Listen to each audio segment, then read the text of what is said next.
আল্লাহ তাআলা বলে, বান্দা মাটির উপরে তোমার ঘর কত সুন্দর করে সাজাইলা, মাটির নিচেও তো তোমার একটা ঘর আছে, সেই ঘরের নাম হচ্ছে কবর, সেটাও তো তোমারই ঘর বান্দা, ওই ঘরটা এরকম খালি রাখলা কেন?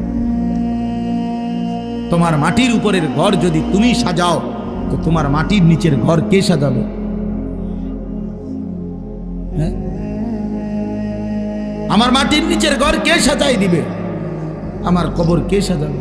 আমি না সাজাই, আমি না সাজাইলে আমার মাটির উপরের ঘর তো আমি মরে গেলে আমার ছেলে বাকিটা কাজ করতে পারবে, আমার পুত মরে গেলে নাতি বাকিটা কাজ শেষ করতে পারবে।